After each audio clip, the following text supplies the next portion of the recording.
Mi nombre es Oscar Vidarte Arévalo, soy profesor asociado, docente asociado del Departamento de Ciencias Sociales y de la Escuela de Gobierno de Políticas Públicas de la Pontificia Universidad Católica del Perú. Y en esta ocasión vamos a llevar a cabo una charla acerca de un tema bastante actual, creo que genera mucho debate y creo que en nuestro país además genera mucha tensión sobre lo que viene sucediendo en la región, sobre todo este escenario de protestas que ha vivido la región en los últimos meses. Y básicamente vamos a tratar de entenderlas inserta dentro de grandes procesos internacionales que vienen acaeciendo en nuestra región, en América Latina. En otras palabras, vamos a tratar de entender las protestas no necesariamente una perspectiva de política comparada, sino una perspectiva que va a hacer énfasis en la disciplina de las relaciones internacionales. Como ustedes saben muy bien, la maestría en ciencia política de la Pontificia Universidad Católica del Perú tiene dos grandes ejes. Un eje es el tema de una mención en la de política comparada y otra mención en la de relaciones internacionales. Bueno, como docente del área de relaciones internacionales de la Escuela de Gobierno, pues en esta ocasión estamos tratando de acercar a los participantes a un tema muy importante y que básicamente vamos a tratar de darle una mirada desde las RI. ¿Cómo, en qué consiste la presentación? Primero vamos a llevar a cabo una presentación, probablemente unos 25 o 30 minutos. Luego vamos a hablar un poco de la maestría y luego vamos a pasar a preguntas de ustedes que tengan sobre el tema o sobre la maestría. Y para mí será un placer poder responderlas en la medida posible, en lo que pueda hacerlas. Así que comenzamos con el desarrollo del caso. A Eso ver, no se puede ver. O sea, sí, sí los a puede ver, ver, pero no los puedo escuchar. Sí, son... comencemos con una pregunta básica que me parece fundamental. ¿Qué cosa está pasando en la región? Porque en la región están pasando grandes transformaciones que creo que se pueden resumir bastante bien en una palabra, crisis. Tengo la impresión que podemos hablar de dos grandes crisis que están además íntimamente vinculadas. En primer lugar, una crisis económica muy importante. El crecimiento de América Latina en los últimos años ha sido bastante preocupante. Según el Fondo Monetario Internacional, en este año, el 2020, el mundo va a crecer alrededor de 3.3%, mientras que América Latina está creciendo alrededor de 1.6%. Es decir, mientras el mundo crece a 3.3%, América Latina, nuestra región está creciendo a la mitad. Indudablemente, nuestra región se convierte en este contexto en la región del mundo que menos crece. Pero ese es un indicador respecto a lo que pasa el 2020. Según la CEPAL señala de que entre el periodo entre el 2014 y el 2020 estamos hablando del periodo de menor crecimiento de América Latina en los últimos 40 años. No solamente crecemos poco, sino que en comparación con los últimos 40 años estamos creciendo pues a tasas muy inferiores. Definitivamente los años de bonanza económica que vivió la región con los precios de los commodities y las altas demandas de nuestras materias primas en la primera década del siglo XXI, pues hoy ya no existe, ya han sido dejados de lado. Y hoy más bien estamos sufriendo pues los problemas del mercado global, básicamente de la demanda agregada global, una demanda que no en este momento está requiriendo materias primas. Claro, esto tiene muchas explicaciones, yo no pretendo desarrollar todas las explicaciones, pero la principal explicación es que todavía nuestros países mantienen un alto nivel de dependencia. Es decir, somos aún países cuyo desarrollo está íntimamente vinculado a lo que es el precio y también la demanda de nuestras materias primas, de commodities, lo cual nos hace altamente dependientes de los precios, de los cambios de los precios y de las demandas que se dan de nuestros productos en el mundo. Lo cual debería generar, y en algunos países sucede, debates como sucede en Argentina, como sucede en Chile, en torno a cuál es el futuro económico de la región. Si el modelo que estamos desarrollando, que se sustenta principalmente en comercio e inversiones, y no tanto en industrialización, por ejemplo, es el camino a seguir. Porque tanto los gobiernos de derecha y también los gobiernos de izquierda, que dominaron la región en la primera década del siglo XXI, prometieron de alguna manera hacer que nuestros países dependan menos de los precios de los commodities y de los commodities en general y tratar de transitar hacia economías mucho más industriales. Transición que no se ha dado ni con gobierno de derecha ni con gobierno de izquierda. Y hemos acabado el periodo de bonanza, más bien por el contrario, siendo economías Que mucho mandé más no era para él. dependientes Ah, no. Sí, de sí, private. nuestros commodities y de las compras y las demandas y los precios internacionales. Así que me parece que ahí hay un tema pendiente que nuestras economías no han sabido aprovechar, pues las etapas de bonanza y ahora más bien estamos conociendo los altos costos que significa en estos nuevos contextos. Pero eso en el lado económico, y lo económico es fundamental, porque lo económico de alguna manera ya genera dentro de nuestras poblaciones desconfianzas, descontentos y tiene un impacto directo sobre la democracia. La democracia sin algún tipo de No sé si bienestar ves. económico, pues no va a caminar como todos quisiéramos. Pero por un lado tenemos el tema de la crisis económica, pero por otro lado tenemos el tema de la crisis política. Y la crisis política creo que la podemos desarrollar desde dos puntos de vista distintos, utilizando dos ejes distintos. El primer eje es lo que yo llamo los cambios en la estructura de poder. ¿Qué está pasando en la región? Bueno, en primer lugar, hay que considerar que el papel de Estados Unidos, actor clave dentro de la estructura de poder, históricamente potencia mundial, pero también potencia hegemónica a nivel regional. Históricamente, la región, América Latina, por lo menos hasta la Guerra Fría, hasta el final de la Guerra Fría, nuestra región había sido de gran importancia para los intereses de Estados Unidos. Obviamente, estos intereses estaban vinculados directamente con los intereses de seguridad de Estados Unidos, en tanto la lucha contra el comunismo, en tanto Estados Unidos buscó evitar la expansión del comunismo en lo que era básicamente su zona máxima de seguridad, América Latina, con especial énfasis en el Caribe y Centroamérica. Entonces, de alguna manera América Latina tuvo una importancia central para Estados Unidos, por lo menos hasta hace 30 años, un poco más. Sin embargo, a partir de los 90, América Latina ha ido perdiendo importancia para Estados Unidos. Esto no significa que América Latina no sea importante para Estados Unidos en términos absolutos, pero en términos relativos es evidente que existen otras regiones del planeta que comienzan a ocupar mucho mayor interés para Estados Unidos. Llámese Medio Oriente, todo el mundo árabe, por todo el tema del contexto vinculado con la amenaza terrorista, que ha sido pues una prioridad para Estados Unidos en las últimas 2 décadas. Y ahora, últimamente, en los últimos tiempos, la importancia que genera el continente asiático, básicamente China, en tanto se muestran como el gran competidor de la hegemonía norteamericana. Así que América Latina en ese contexto comienza a pasar a un segundo plano. Esto puede ser bueno y malo, tampoco es completamente negativo. Es malo en tanto, pues, al no encontrarnos en el radar, pues obviamente se nos dificulta a países como el Perú establecer políticas de cooperación con Estados Unidos. No somos de la principal importancia para ello. Pero por otro lado también puede ser positivo en tanto ganamos cierto nivel de autonomía en nuestra dinámica internacional. Por ejemplo, probablemente hace 30, 40 años, gobiernos como el de Hugo Chávez y todo este eje progresista que surgió en la región hubiera sido imposible de pensar. Pero así como la América Latina comienza a perder importancia relativa para Estados Unidos, en los últimos tiempos, probablemente el mejor ejemplo de esta desconexión entre América Latina y Estados Unidos es el gobierno de Donald Trump. O sea, en otras palabras, no solo Estados Unidos comienza a perder influencia en la región, en tanto la región es cada vez menos importante para sus intereses, en comparación de otras regiones, sino que también el gobierno de Donald Trump específicamente no ha sabido construir una agenda de cooperación con América Latina. La agenda de Trump para con América Latina desde sus tiempos de candidato a la presidencia se fundamenta en básicamente una serie de temas de interés de Estados Unidos, pero que tienen un alto nivel o un carácter muy alto de confrontación, de conflicto. Llámese narcotráfico, migración, entre los más importantes. No tiene prácticamente una agenda de cooperación clara con Latinoamérica, al punto que incluso Trump, por primera vez en la historia, un presidente norteamericano no acudió a la última cumbre de las Américas realizada en nuestro país.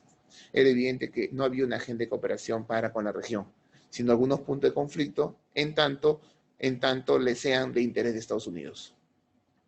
Entonces, en primer lugar, hemos visto cómo en los últimos 25 años la influencia o el papel de lo que podríamos llamar el eje Washington, Estados Unidos, pierde importancia para América Latina y su nivel de influencia también se reduce en su máxima expresión durante el gobierno de Donald Trump. Pero no solamente Washington ha sido el único eje en la región, han habido otros ejes. Y durante la primera década del siglo XXI, nosotros vimos el surgimiento de otros ejes. Primero el eje Brasilia, digamos, proceso que inició con Enrique Cardoso, pero que lo continúa y lo consolida Lula da Silva. Y luego el eje Caracas, bajo la influencia del presidente Hugo Chávez. Estos ejes, de alguna manera, en algún momento de la historia reciente, pues implicaron un debate muy interesante acerca de cómo se articulaba el poder frente al eje Washington en retirada o en retirada relativa, el ascenso o el crecimiento del eje de Brasilia, que comenzaba a jugar un papel importante a nivel de los BRICS, potencias emergentes, y el papel de Venezuela y su carácter contestatario, pues, en la región.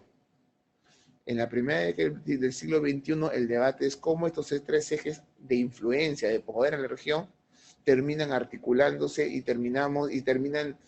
cuáles son las dinámicas que se producen a este nivel.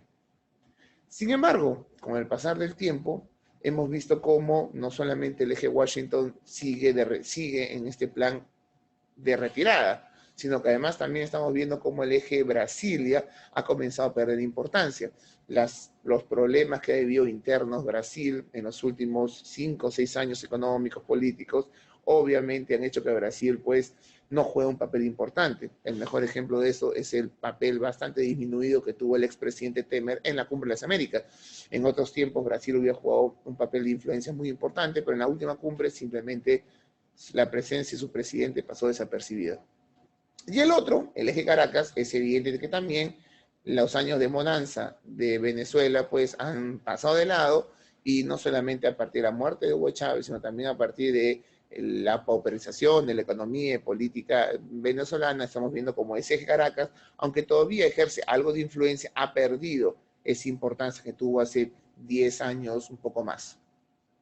Por lo tanto, estamos en un contexto en el cual pues hemos pasado de una región con claros ejes de poder que competían entre ellos. Todavía recuerdo la competencia entre Estados Unidos y Brasil por influencia en el Perú. Hay un Wikileaks de la época de Toledo, en el cual era una comunicación de la Embajada Norteamericana de Estados Unidos al Departamento de Estado, en el cual reconocía la competencia no declarada entre Brasil y Estados Unidos por influencia en Perú. Y esta dinámica de poder que se daba entre los ejes Washington, Brasilia y Caracas, finalmente dio paso a una dinámica en la cual parece que lo que vemos más es la presencia de una cefalía de poder, es decir, una falta de liderazgo en la región. Esto es bueno y malo también, porque malo es, ¿por qué? Porque la falta de liderazgos impide, por ejemplo, llevar adelante proyectos importantes. Por ejemplo, el proyecto de integración sudamericano se cae en parte por la salida, ¿no? O la pérdida de interés por parte de Brasil. Brasil comienza a tener problemas y comienza a priorizar su agenda y deja de lado la agenda sudamericana. Y en Sudamérica, un proceso de integración sudamericano que no sea liderado por Brasil es casi imposible de desarrollar. Así que la falta de liderazgo también tiene consecuencias sobre procesos regionales que pueden ser importantes para nuestros intereses. Sin embargo, también la falta de liderazgo puede generar espacios para que países medios como el Perú tengan o ejerzan algún tipo de liderazgo. Me imagino al Perú ejerciendo un liderazgo hace un par de años en torno al tema venezolano. Las consecuencias y el balance del liderazgo peruano en cuestión al tema venezolano es parte de otro análisis. Pero en un inicio el Perú comenzó a ejercer un liderazgo, y esos liderazgos en materia de política exterior siempre son importantes, siempre generan una serie de puntos a favor. Pero bueno, así como tenemos la evolución de estos ejes de poder, también es cierto que América Latina ha entrado a una fase de, digámosle, indefinición política. En los 90s, la región claramente se orientó hacia el neoliberalismo. Era evidente que el neoliberalismo, los países asumieron un credo neoliberal en gran medida. Sin embargo, ya llegando al final de la década, para finales de los 90, vamos a ver lo que muchos llaman el giro a la izquierda. Y un giro a la izquierda que se da en gran parte de la región.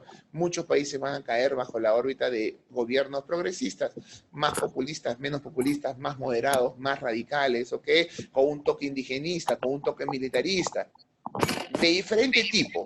Pero en todos los casos estamos hablando de gobiernos de izquierda progresistas, desde Venezuela, por lo menos en Sudamérica, Brasil, Argentina, Chile también, Uruguay, Ecuador, Bolivia, probablemente las excepciones sean Colombia y Perú, aunque Perú también pareció vivir una transición con la elección de Ollantumala, transición que finalmente no se llegó a concretar. Sin embargo, a pesar de que la década de los 90 puede ser la década neoliberal y la primera década del siglo XXI ser caracterizada por este giro a la izquierda, que dominó la dinámica política en la región, la segunda década del siglo XXI, es decir, la que estamos terminando, pues básicamente es una década de mucha indefinición política, porque el giro a la izquierda de alguna manera terminó en un cansancio, ¿no? Las altas tasas de crecimiento que permitieron el auge de este gobierno de izquierda se acabaron y comenzaron las críticas, básicamente, a estos gobiernos. Y se comenzó a dar una transición. Muchos incluso llegaron a hablar de un giro a la derecha. Cuando Temer sube al poder y Rousseff sale del poder, muchos hablan de un giro a la derecha. Bueno, la verdad es que ese giro a la derecha nunca se dio en toda su magnitud. Lo vemos con el ascenso de AMLO en México, con la victoria de Fernández en Argentina, para estar dos ejemplos importantes. Y el mantenimiento de Maduro en Venezuela, que no ha podido ser, no se ha logrado que abandone el poder. En otras palabras, ese giro a la derecha, me acuerdo yo decía girito a la derecha, un girito a la derecha que básicamente lo que se buscaba era lo que vemos en la región es un escenario, lo que vemos en la región es un escenario de indefinición hacia dónde vamos. Los 90 y la primera del siglo XXI fue mucho más claro este proceso. Pero hay un segundo punto, y el segundo punto es probablemente el que más la razón por la cual estamos reunidos esta vez. Y son los cuestionamientos que se están dando en el corto y mediano plazo en la región, que básicamente han producido protestas. En otras palabras, estoy tratando de introducir todo este proceso reciente de protestas que hemos conocido en la región dentro de un escenario de crisis que es un poco más amplio, que implica una crisis económica, una crisis política. En este segundo punto que estamos viendo protestas de diferente tipo, porque muchas veces tratamos de identificar a Ecuador, Bolivia y Chile, que son los casos más saltantes, más recientes y de mayor importancia al Perú por su cercanía geográfica. Pero a pesar de que los vinculamos con el escenario de protestas sociales, es importante resaltar que estamos hablando de escenarios completamente distintos, escenarios de protestas completamente distintos. Por ejemplo, me parece que hay tres grandes temas que están guiando las protestas y el malestar ciudadano en la región. Por un lado tenemos el tema de la democracia, y el tema de la democracia puede ser entendido de diferentes formas. Por un lado, lo que ha significado en los últimos años los cuestionamientos a presidentes por parte de sus parlamentos. Hemos visto cómo fue destituido hace varios años el presidente Lugo en Paraguay. Hemos visto cómo fue destituida el presidente Rousseff por parte del Parlamento en un proceso probablemente con pocos niveles de legitimidad. Y hace poco vimos casi al presidente Kuczynski destituido, finalmente renuncia, pero en una institución que generaba muchas dudas acerca de su procedimiento, la forma, y que parecía hacernos entender en el Perú que es mucho más fácil sacar un presidente que un alcalde distrital, para citar un ejemplo, lo cual parece muy poco democrático, entendiendo la importancia del cargo del presidente en países como los nuestros. Pero además de ese énfasis acerca de la democracia, también vemos procesos que están tendiendo a destruir la democracia y a crear y a favorecer sistemas autoritarios. En Venezuela y en Nicaragua son dos ejemplos evidentes. En Bolivia, probablemente el intento de reelección del presidente Evo Morales fue una de las principales razones, sino la principal razón que motivó todo el escenario de protestas y que finalmente llevaron a su salida del poder. Y países que viven ahí en una situación medio de limbo, ¿no? Como el caso de Honduras, cuya elección fue totalmente cuestionada por la OEA, sin embargo el presidente Orlando terminó manteniéndose en el poder. Un eje o un énfasis en la democracia, generando protestas y escenario de tensión que hemos vivido en los últimos años y en los últimos meses. Un segundo énfasis está mucho más vinculado por demandas a favor o en contra de reformas políticas, de reformas económicas, de reformas sociales. En el caso de Ecuador, recientemente fue la población que se levantó frente a un intento del gobierno de llevar a cabo una serie de reformas auspiciados por el Fondo Monetario Internacional. Entonces, lo que vimos en este escenario ecuatoriano fueron una población que salía a reclamar en contra de las reformas que el gobierno, conjuntamente con el Fondo Monetario Internacional, querían aplicar en el país. Reformas que claramente afectaban los intereses de la sociedad. Mientras que en el caso chileno y colombiano es completamente contrario. Más bien son las poblaciones que salen a reclamar por reformas. En el caso colombiano, por reformas mucho más puntuales, específicas o en temas específicos, y en el caso chileno mucho más estructural. Reformas que buscan cambiar básicamente gran parte del modelo pinochetista que se ha mantenido hasta el día de hoy, que se ha mantenido con democracia, tanto con gobierno de izquierda como de derecha. Y eso básicamente está enfocado en un solo debate, el debate en torno a la Constitución. Porque este modelo se construye y se desarrolla gracias a una Constitución que surge en el gobierno de Pinochet y que se mantiene hasta hoy. Y que después de 40 años está en debate.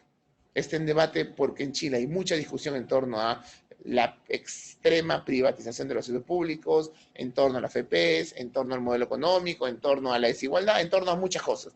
Y muchos entienden como base para poder realizar esas transformaciones un cambio constitucional.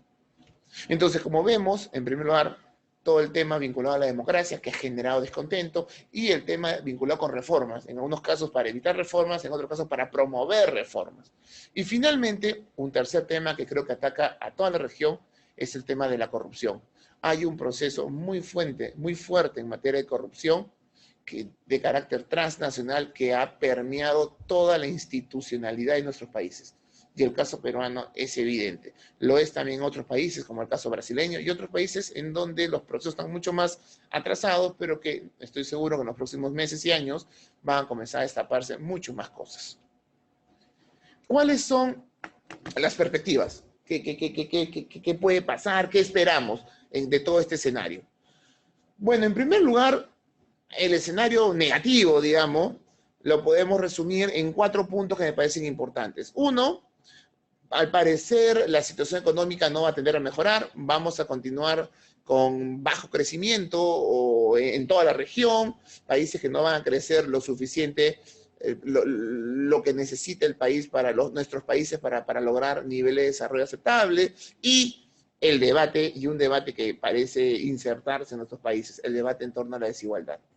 Países que somos demasiado desiguales, países que a pesar del desarrollo y crecimiento que hemos logrado en los últimos 20, 25 años, seguimos siendo muy desiguales, lo cual, por ejemplo, en el caso chileno puede haber sido la principal causa de toda la crisis. En segundo lugar, estamos hablando de sociedades civiles fracturadas, es decir, bastante fracturadas.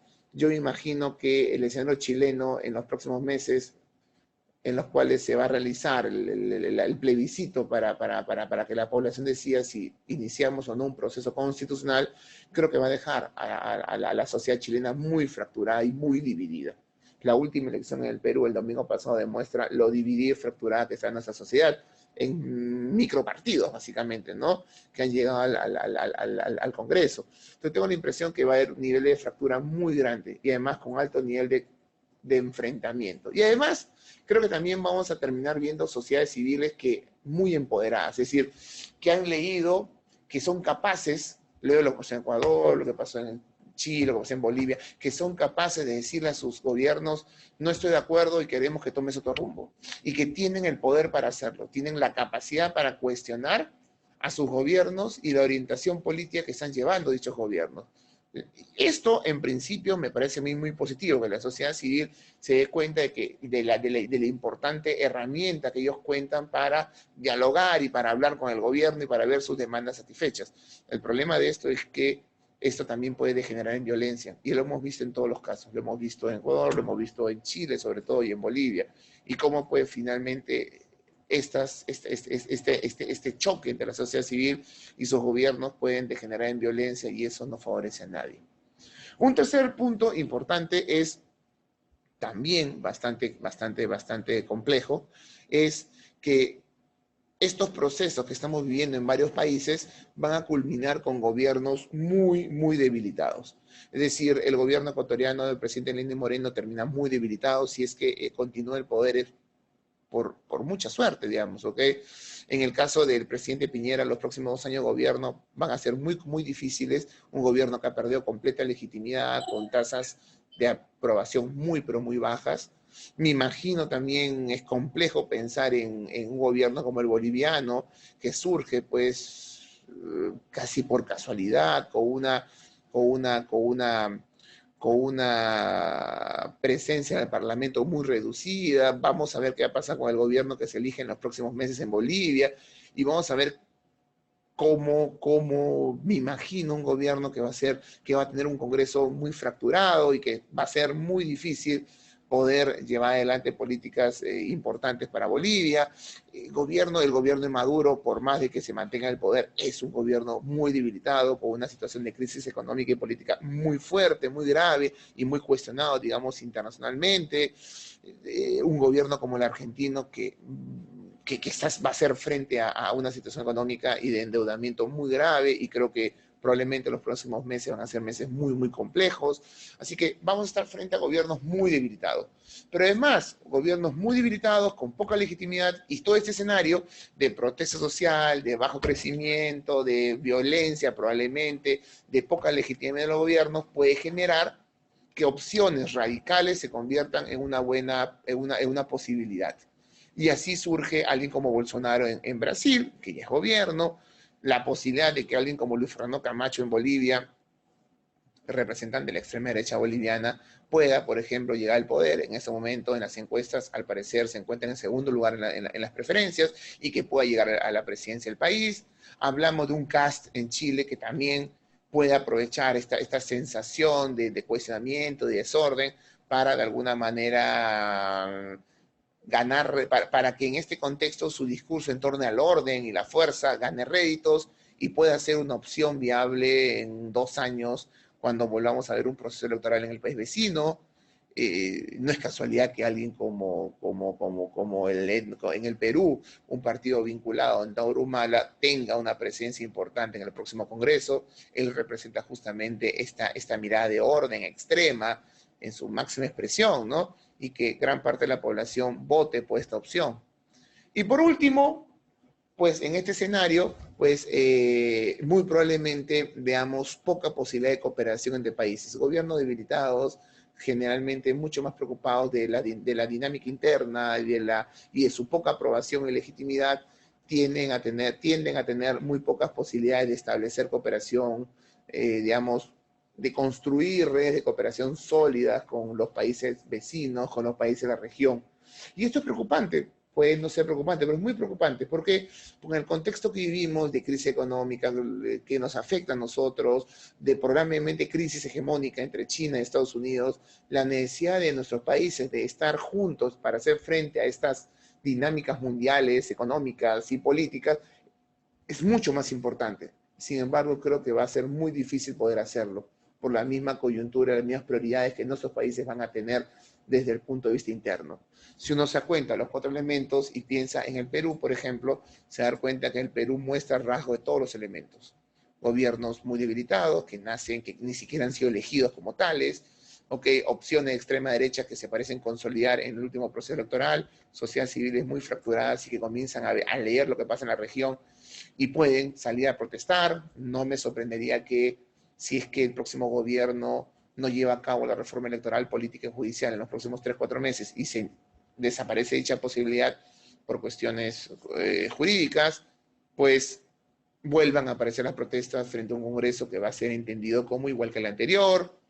El Perú va a vivir procesos de bajo crecimiento y de bajo desarrollo.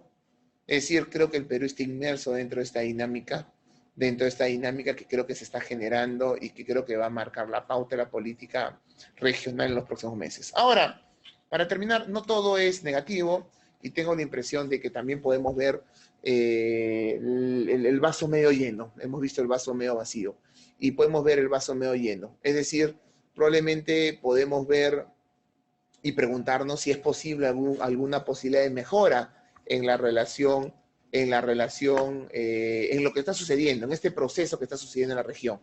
¿Ya hay alguna posibilidad de mejora? Yo tengo alguna esperanza de que el nuevo Congreso pueda llevar a cabo la reforma política que el Perú y electoral y judicial que el Perú necesita en los próximos meses.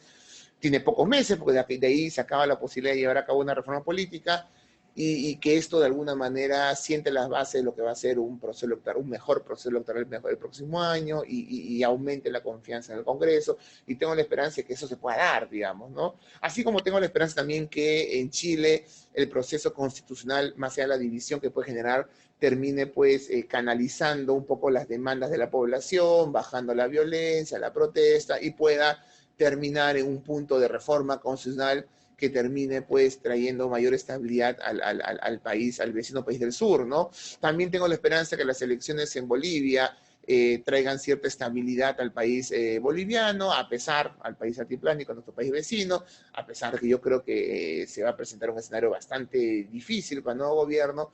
Algunos piensan y creo yo que los procesos electorales pueden ser una buena manera de canalizar los descontentos y esperemos que suceda. También tengo la esperanza que en las próximas elecciones aparezcan candidatos que puedan establecer en Estados Unidos una mejor relación con América Latina, creo que los hay. La reelección de Trump es posible, es bastante posible. Sin embargo, también creo que puede, mediante un proceso electoral, cambiar un poco la relación de Estados Unidos con América Latina. Y también creo que se pueden abrir espacios para la negociación en algunos países.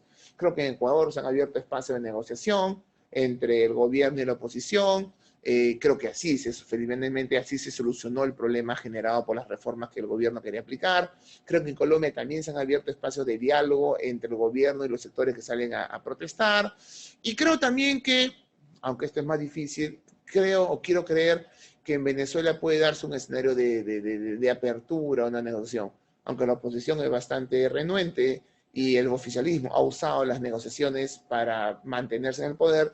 Creo que existen algunas consideraciones que nos pueden hacer creer que es posible un nuevo canal de negociación, y eso lo vimos cuando el propio secretario de Estado americano, Mike Pompeo, comenzó a hablar acerca de la posibilidad de una negociación, lo cual implica el cambio de la política exterior de Estados Unidos respecto a Venezuela, considerando cuál había sido su estrategia en los últimos 2 años, una estrategia que hizo énfasis en la amenaza del uso de la fuerza.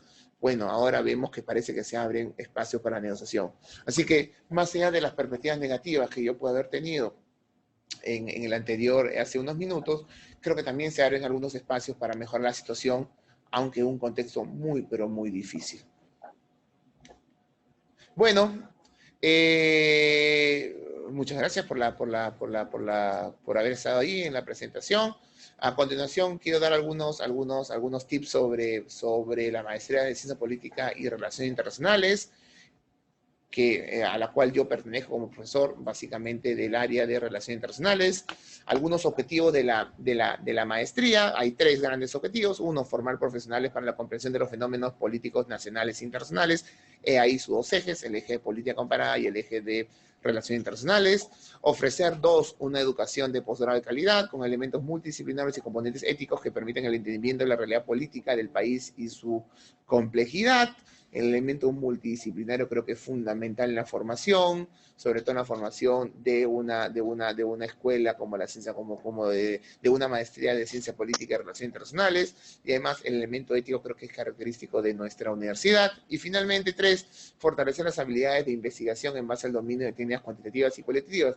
Al tratarse de una maestría en términos clásicos, el componente de investigación es muy importante. ¿Cuál es el grado a otorgarse? El grado que se otorga es el Magíster en Ciencia Política y Relaciones Internacionales, para los que cumplen los requisitos justamente para el egreso.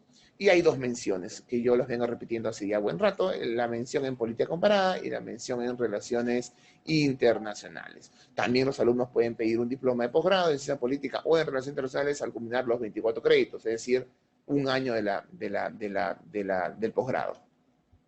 Ustedes pueden ver a continuación la malla de la maestría en la mención de Relaciones Internacionales. Hay un conjunto de cursos que son comunes a ambas menciones y algunos cursos que son obligatorios de la mención. Los cursos comunes están presentes tanto en la mención de política comparada como en la mención de relaciones internacionales. Y en el caso de relaciones internacionales, los obligatorios de mención son relaciones internacionales, teoría política, procesos políticos del Perú y América Latina en el siglo XX, economía política internacional y seguridad internacional, además de electivos de mención y otros electivos.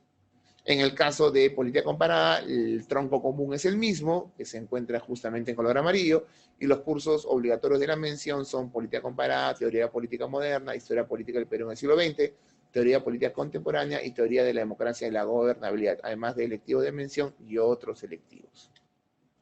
Además, y esto para que estén informados si están interesados en estudiar la maestría en nuestra casa de estudio, existe una pasantía que se lleva a cabo en la ciudad de Barcelona, en el Instituto de Barcelona de Estudios Internacionales, por si están interesados, son parte de los convenios, uno de los tantos, probablemente uno de los más importantes convenios que tiene la Escuela de Gobierno para sus estudiantes.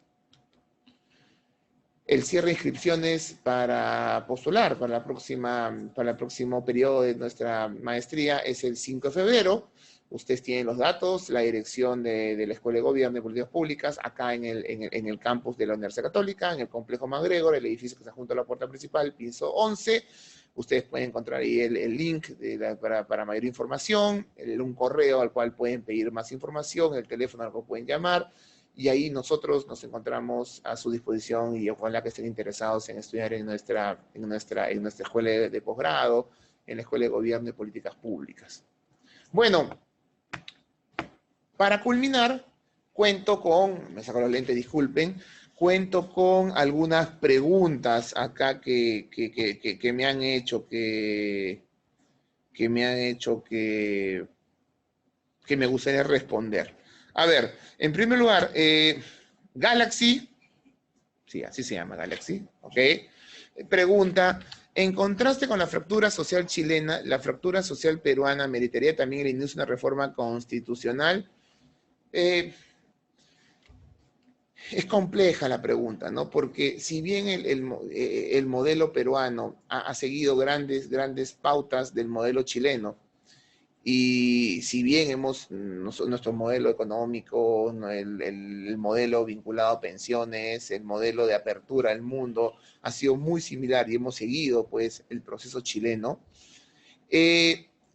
también contamos con una serie de fracturas sociales, al igual que en el caso chileno. Cada proceso político es distinto, ¿no? Creo que se podría preguntar también si es posible que en el Perú se den las mismas protestas que en Chile, si el Perú amerita un cambio constitucional. Yo creo que cada proceso es distinto, hay muchas cosas similares, hay muchas similitudes entre ambos procesos, pero cada proceso es distinto. Comenzando por preguntas básicas como cómo es posible que en Chile se hayan dado estas protestas cuando Chile era de los países más desarrollados en la región, ¿no? El Perú tendría en principio mayores condiciones o peores condiciones para que sean las protestas y mayores razones para que se den algún tipo de cambio constitucional. Lo que pasa es que en el caso chileno, creo que el cambio constitucional está referido básicamente a un modelo que se establece con Pinochet, un modelo que ha venido siendo muy cuestionado en los últimos años y que creo que se ha agotado en el camino. Yo no estoy tan seguro si la Constitución peruana se ha agotado de la misma forma y si en el Perú se han dado grandes protestas de reclamos contra dicho modelo.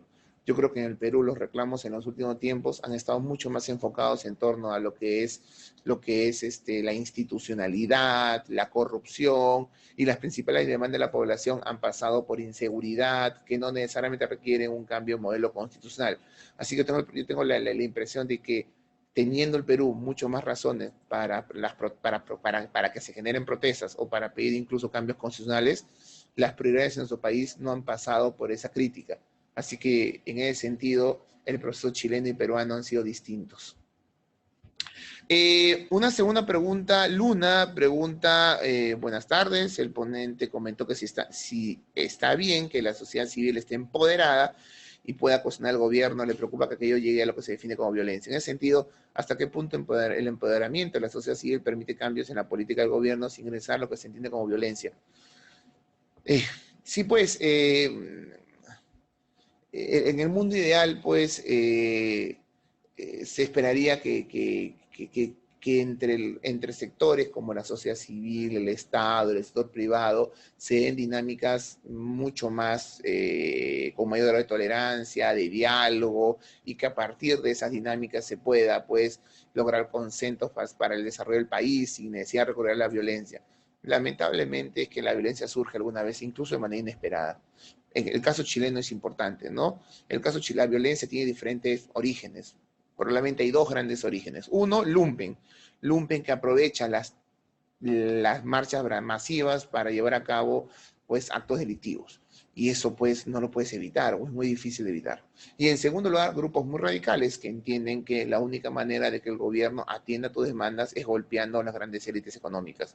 Y eso es parte de una estrategia también política y que, dicho sea de paso, tienen un impacto directo, y este impacto genera que las grandes élites, pues, terminen diciéndole al gobierno que hagan algo. No es casualidad que al inicio, por lo menos, los grandes afectados de la violencia en Chile eran supermercados, de farmacias, bancos, que representan a a la gran élite chilena, ¿no? Entonces, yo creo que es difícil que la violencia, es difícil controlar que se pueda dar violencia dentro de protesta. Además, porque incluso puede haber infiltrados que generan violencia y que tratan de deslegitimar la protesta. Es muy difícil, ¿no? Es muy difícil. A mí sí me gusta ver sociedades civiles empoderadas que tienen capacidad de diálogo, que no son sumisas y que pueden decirle a sus gobiernos y reclamarle a sus gobiernos, pues, la satisfacción de sus intereses. Pero lamentablemente, como hemos visto en el caso regional, la posibilidad de que eso degenere en violencia también existe, ¿no? Y esa es la parte negativa de todo el asunto. Jorge Aragón pregunta, ¿usted diría que en América Latina también se está viviendo un proceso de polarización política?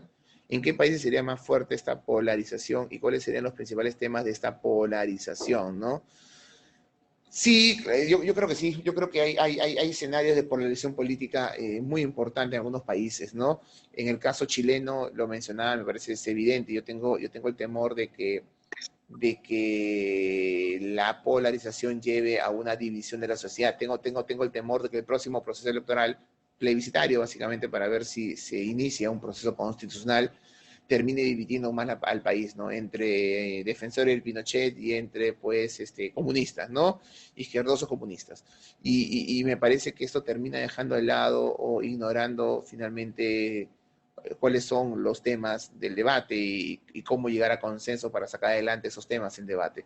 Entonces yo tengo la impresión de que eso puede estar pasando. Me parece que en Brasil también está pasando. Hay una polarización muy fuerte, ¿no? Entre un gobierno de extrema derecha y masas de la población de izquierda que básicamente se encuentran muy enfrentados, ¿no? Me parece que el caso peruano llegó a un punto de polarización política entre el legislativo, dominado por el fujimorismo, y un ejecutivo, pues, que terminó en lo que conocimos, la disolución constitucional del Congreso, y eso fue resultado de la polarización. Entonces yo tengo, y el caso venezolano también, ¿no? Una polarización muy marcada entre una oposición variopinta y un ejecutivo, pues, que se cierra en torno a la figura del presidente Maduro.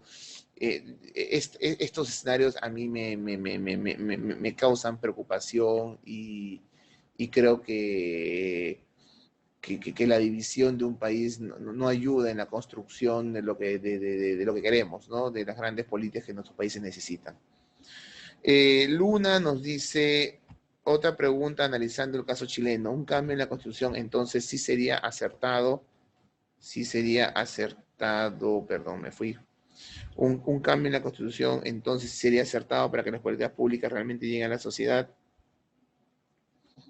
Eso también es muy relativo, ¿no? Un cambio constitucional creo que es importante, ¿no? Es importante, pero finalmente las políticas públicas dependen de los gobiernos y de la eficacia de los gobiernos, ¿no? Digamos que las constituciones dan un marco y te guían las posibilidades que los gobiernos tienen para actuar. Sin embargo, finalmente estas van a terminar dependiendo sí o sí de la eficacia de los gobiernos y de que estos gobiernos sepan luchar contra la corrupción, contra malas prácticas, y eso ya no depende de la Constitución. Como siempre digo, las leyes son muy bonitas. En el Perú podemos encontrar leyes dignas de Finlandia, pero lamentablemente estas leyes probablemente no funcionen, ¿no? No funcionen por otras razones. Jorge Aragón nos pregunta, ¿en Chile habría una demanda por reformar el sistema democrático? ¿Qué tipo de democracia vendría después de estas reformas? Sí, la verdad es que es una pregunta todavía cuya respuesta sería muy especulativa, ¿no? ¿Qué tipo de democracia vendría después de estas reformas?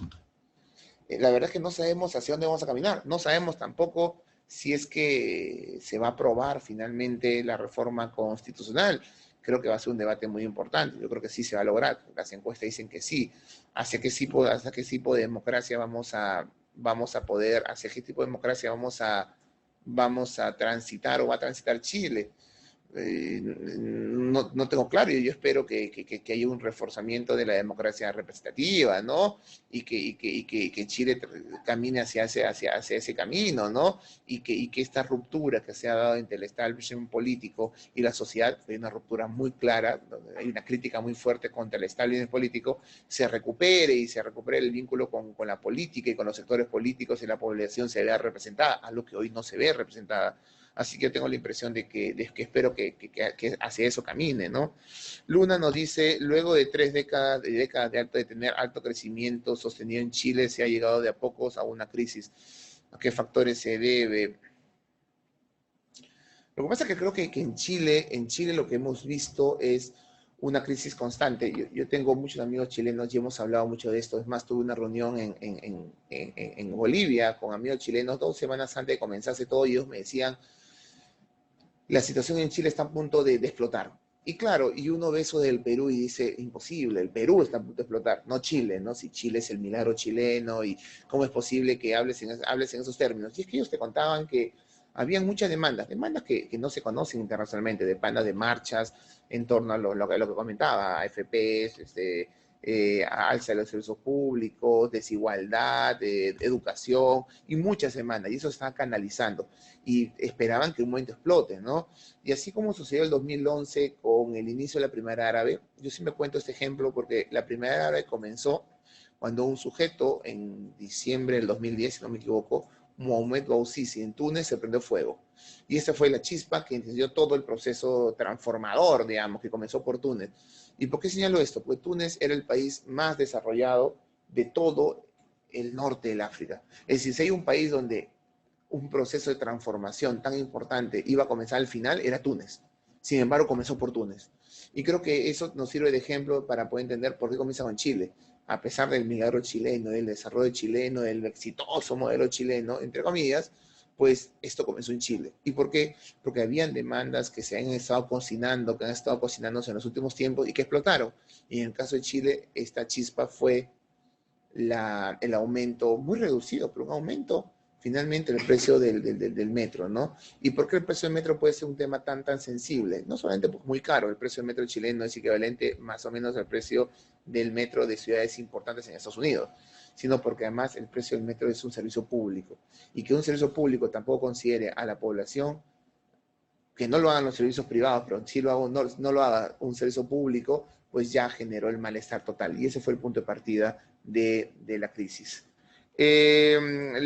Andrea Herrera nos pregunta, ¿la llegada de partidos sumamente conservadores al Parlamento peruano podría llevarnos a intensificar la tensión con Venezuela al tomar algunas medidas extremas?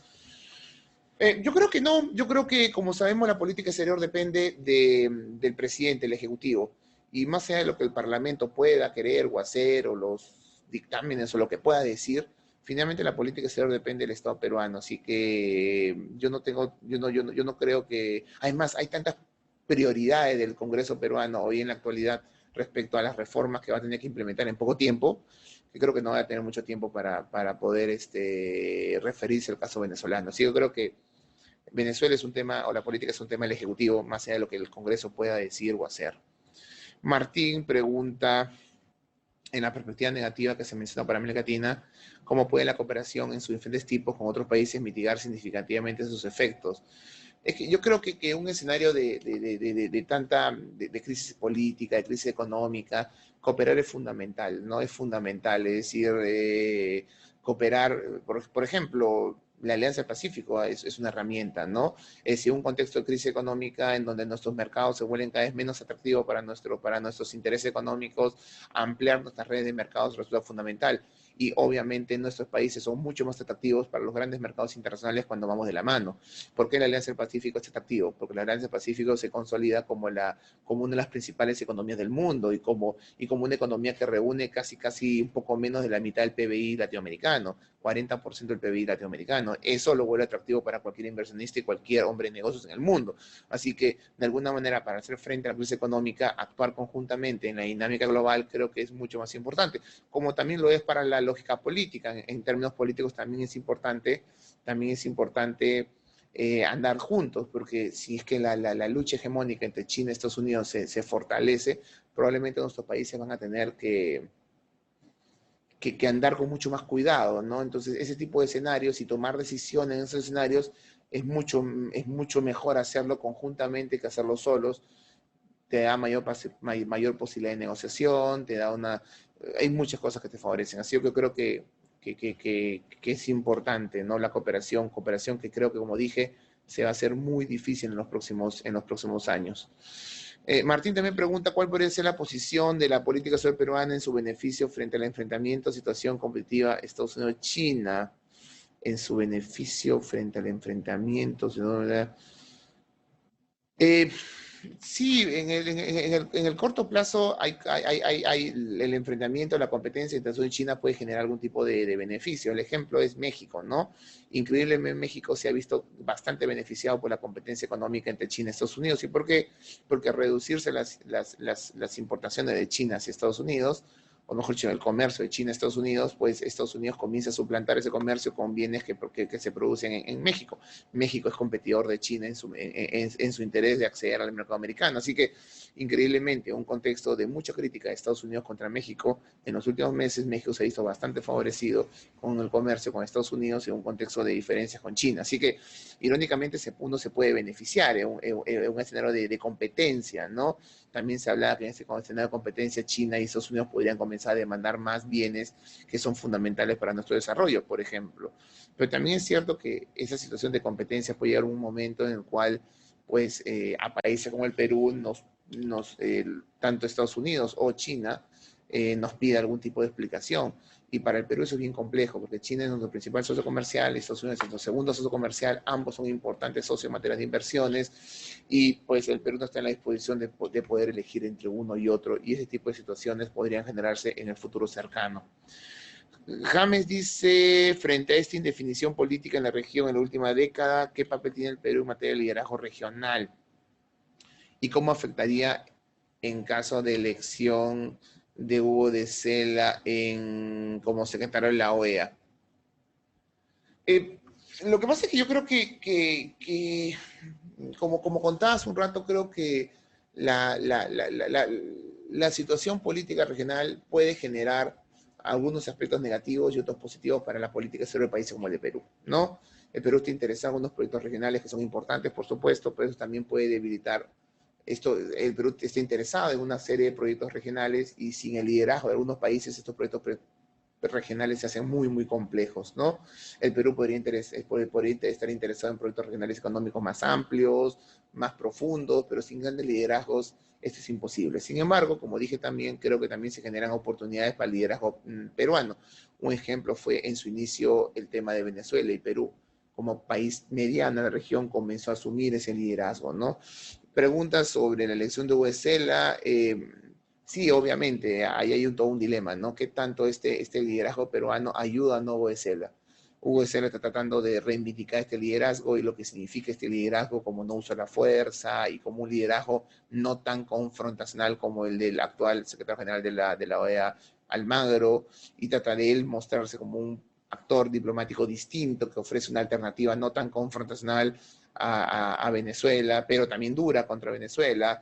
Sin embargo, también es cierto que los resultados del liderazgo peruano no han sido los más positivos, no se han logrado grandes resultados y además creo que este liderazgo peruano ha terminado siendo bastante cuestionado, mellado por el papel de países como Estados Unidos y su continua referencia al uso de la fuerza, ¿no? Entonces yo creo que eso también es una carga para el embajador Hugo de Sela como candidato.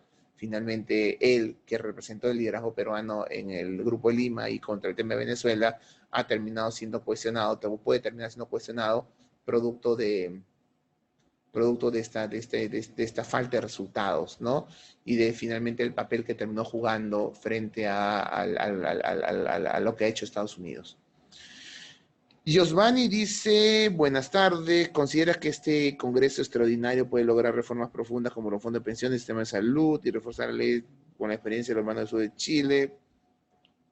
Yo creo que va a ser muy difícil, ¿no? Lograr grandes reformas. Yo creo que vamos a entrar a un congreso bastante limitado. Normalmente los últimos años de gobierno son años de gobierno en los cuales entramos a etapas de definiciones políticas, los partidos políticos se van a preocupar más de reformas, sino de la transición hacia un proceso electoral y un nuevo gobierno. Los gobiernos van a preocuparse más en limpiar, no voy a decir la palabra, ¿no? Lo que han hecho y en tratar de generar las mejores condiciones para la transición al nuevo gobierno. Suelen ser los años en donde la misma población tiene cada vez menos interés sobre temas de reformas políticas, porque están pensando más en el nuevo gobierno que viene, en lo que puede hacer el nuevo gobierno.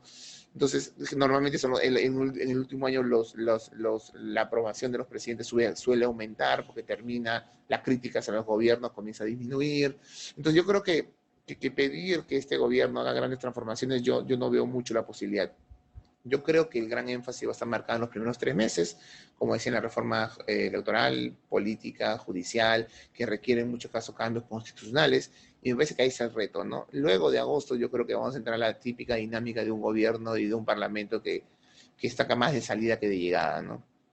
Y finalmente Carmen Graciela nos pregunta, ¿la desigualdad seguirá presente que debe enfatizarse en las políticas de Estado en estos contextos de sociedades diversas? Sí, es una pregunta difícil, ¿no? Es una pregunta más para un sociólogo, probablemente un economista, ¿no? A mí me cuesta desde mi mirada como internacionalista dar muchas respuestas. Yo creo que la desigualdad, el modelo de nuestros países son modelos que tienden a reducir poco la desigualdad y creo que ese es el debate, ¿no? El debate es, bueno, ¿cómo hacemos frente a esa desigualdad, ¿no? En sociedades tan diversas, en sociedades tan fracturadas, en sociedades, ¿cómo podemos hacer frente? Esa es la gran pregunta, ¿no? Y tengo la impresión que ese debate recién lo estamos asumiendo. Si bien en el mundo, y eso sí puedo dar fe de ello, en el mundo el debate económico hoy gira en torno a la desigualdad, lo pueden ver en el Fondo Monetario Internacional, el debate gira en torno a la desigualdad, pues el debate, ¿no? Uno lee a Tomás Piketty, básicamente todo su discurso gira en torno a la desigualdad y qué hacer frente a la desigualdad.